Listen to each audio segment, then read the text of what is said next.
And one of the reasons that I do not put out my rituals out into the airwaves for the world to see is because I believe, in my honest God opinion, in my perspective, in my brutal honesty and my truth, that as a witch practitioner or as a spiritualist in general, you should keep your rituals and ceremonial practices secret and private.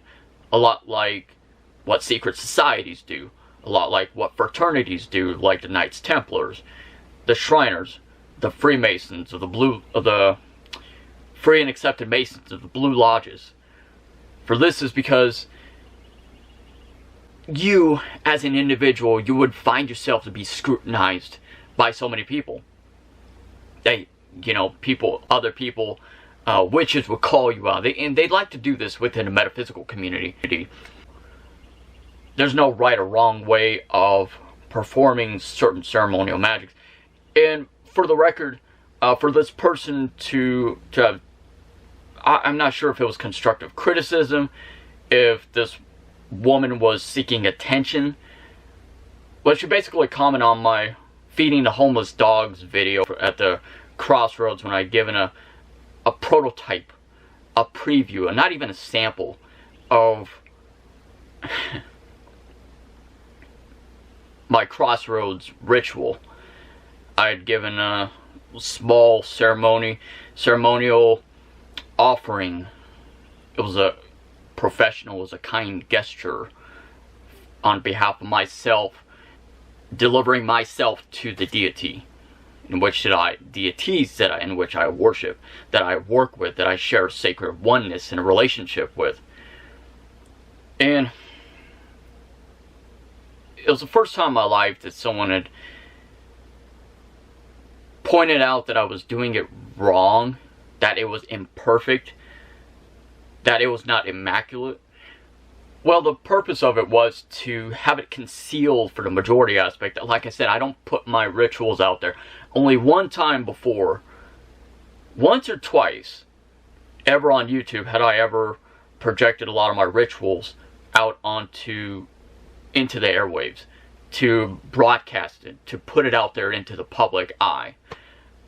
And that was enough for me, Otherwise, I thought I'd test the water. Otherwise, it was more of a oneness that I share the secret within myself. And you, as a practitioner of magic, and you as in a general statement, not to anyone in specific or anything, we each have our own guidelines. We each have our own certain specific ways in which we would illustrate or portray to perform out these ceremonial magics and rituals and spellcraft and witchcraft. Like I said, I've always been an individual of truth.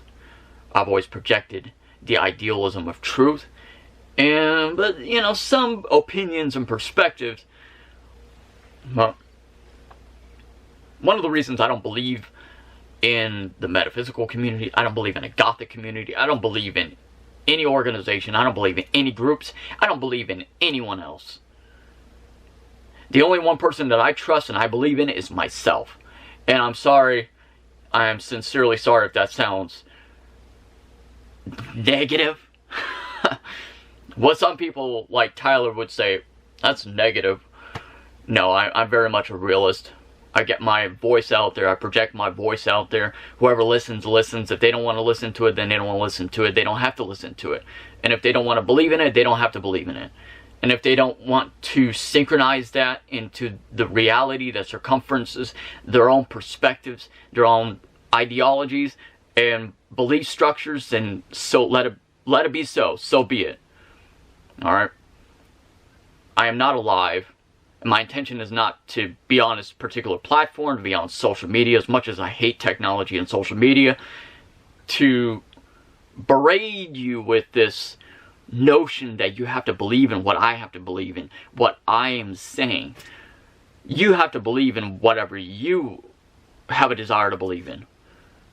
And the underlying problem is that this country, this world This planet and us as a human species entirely is governed by ignorance, fear, paranoia, propaganda, this fixation on being superior over one another. We have this narcissistic entitlement for a mind that this fake wokeness, this liberal left, you know. And there's so many people, like I said, who think they're better than other people. These people who have absolutely done nothing in the entire world in an ounce, in a millisecond, in a millimeter of their lives.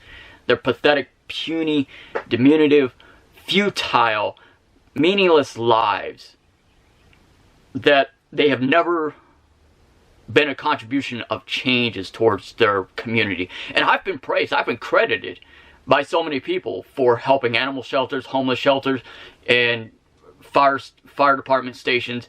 I have thanked my fellow police officers, and oh shit, there's one woman out of Birmingham who absolutely hates police. I love the cops, I love police, I never had a problem with police. This liberal left mentality has got to leave, has got to get out.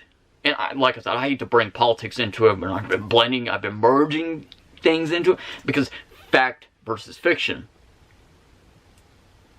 The problem, the underlying issue, the psychological issue, there's a psychological warfare that is occurring every single day of our lives.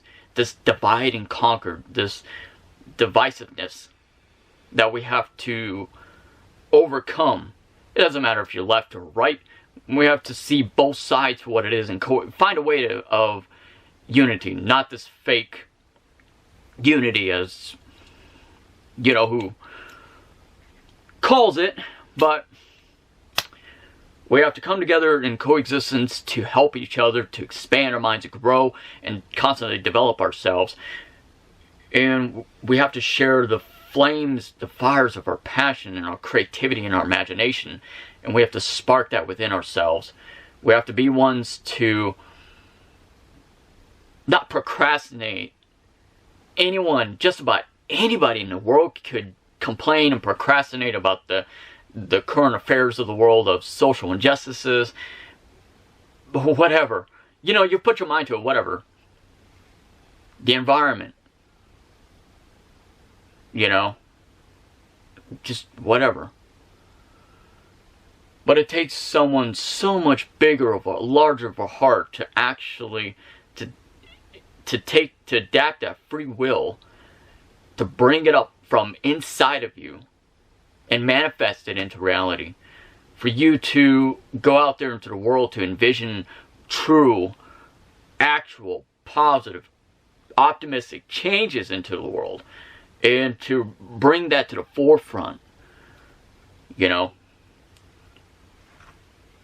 It's like I said, all these trolls, these haters in the comments, but they never pulling up. Like I always told people, fuck around and find out. F-O-F-A, fuck around and find out. You keep submerging yourself deep into apathy, into the state of nothingness. If you don't stand up for what you believe in, if you do not voice yourself, you're going to wake up one day regretting never doing so, never taking action to helping better your community. You're going to wake up in a world of global enslavement. This endgame is real. This endgame is here. Revelations is here. You know, I have to bring a bit of politics into this because everything embodies, everything systematically combines and collects together. And there's so many people that are absolutely oblivious minded. They have no idea what it is to feel alive, to be alive, to be that vessel of incarnation and that reincarnation, to deprogram your mind into something better. Your mind, since birth, your consciousness has been enslaved. Your consciousness, since birth, you have been deprogrammed. Or you have been programmed into this mind. And absolutely sickens me to death that there's so much division happening within the metaphysical community, within just about every other community I could ever think of. And it's sad to me. It's surreal. So, you know, one of the reasons that I keep a lot of my rituals private and secret is because everyone wants to jump on a bandwagon. They're very much influential. They have no gumption to doing their own research, to conducting their own path, to creating their own path, to creating a light for themselves, to guide themselves. Instead, they want a savior. They want somebody else to guide them. You know, I shouldn't have to make these videos to remind people subliminally or otherwise, consciously, to go out into the world to manifest your own visions of positive changes into the world. Instead, there are so many people that want to vilify you, want to throw you up underneath a bus, to tell you that you're being negative, or that you're doing specific for what they see in a grand scheme of things, to the perception of your eye, what's being recorded on a video camera, you know, in a form of a digital technology for a little video on YouTube. They have to tell that person that they're fucking doing it wrong. I'm not doing anything wrong. You know? I mean, I've got ancient manuscripts and scrolls of invocations, evocations with archangels, with demons, with... I don't want to go into it. But, you know, the tetragrammaton, the spiritual, the fire that lives inside, that has awakened so long ago. You know, I've got spells and witchcraft for all things that's going to be buried with me. Okay. With this being said, my name is Cody Gremlin. Thank you so much for everyone for watching. Please subscribe, like, share, comment, and of all that stuff.